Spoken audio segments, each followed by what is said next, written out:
მოგესალმებით ყველას. დღეს გავაკეთოთ ბადრიჯანი ნიორით და მაიონეზით. არის გემრიელი და გრილი საჭმელი.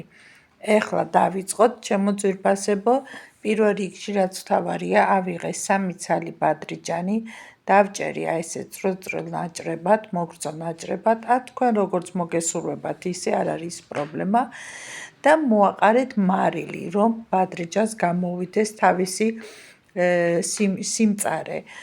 შემდეგ გავწუროთ კარგად ბადრიჯანი, დავაყოვნოთ რამდენიმე 1.5 საათი მაინც და შემდეგ აი ესე როგორც ხედავთ, ხელით გავწუროთ ჩვენი ბადრიჯანი, რომ ის მწარე წვენი გამოუვიდეს. ზოგი პირდაპირ წვავს და არ არის მისაღები, მართალი გითხრათ. აი ეს დავასრულეთ ახლა ჩვენი ბადრიჯნის გაწურვა და ეხლა ეს ტაფაზე დავასხათ ზეთი და შევწვათ ნელ-ნელა, სანამ დაიბრაწება ჩვენი ბადრიჯანი. ჩემო მეგობრებო, აგრეთვე მინდა ყველას დიდი მადლობა გადაგიხადოთ იმისთვის, რომ უყურებთ ჩემ არხს და გაქვთ გამოწერილი, რითიც მე ძალიან მახარებთ და აგრეთვე ძალიან მიხარია თქვენი კომენტარები, რომ მისვამთ შეკითხვებს და გპასუხობთ და გვაქვს დიალოგი.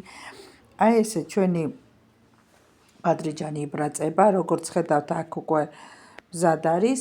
ეხლა გავჭყლიტოთ ნიორი და მოვაყაროთ ამ ჩვენ ბადრიჯანს. 3 კვილი ნიორი ავიღე მე, მართალი გითხრათ. აგრეთვე თვალის ზომით ავიღე ქინძი, დაფქვილი ქინძი, აი ეს ნახევარი ჩაის კოვზი და ცოტა მწვანილი, რა თქმა უნდა, ოხრახუში უხდება, ქინძიც უხდება თუ გაქვთ და 2 სადილის კოვზი მაიონეზი. მე აქ უქენი ოხრახუში და 2 სადილის კოვზი მაიონეზი. ამ ყველა ინგრედიენტს გადაურევთ ერთმანეთში. მარილი პიმპილი, ვისაც გნებავთ გემოვნებით და არის არაჩვეულებრივად გემრიელი. არაჩვეულებრივად სასწაული გემო აქვს, მით უმეტეს ჩემო კარგებო, ზაფხულში არის რაღაც უგემრიელესი, მეორე დღით უფრო უკეთესი. გამოვცხართ ცხელჭადზე, არის მისწრება.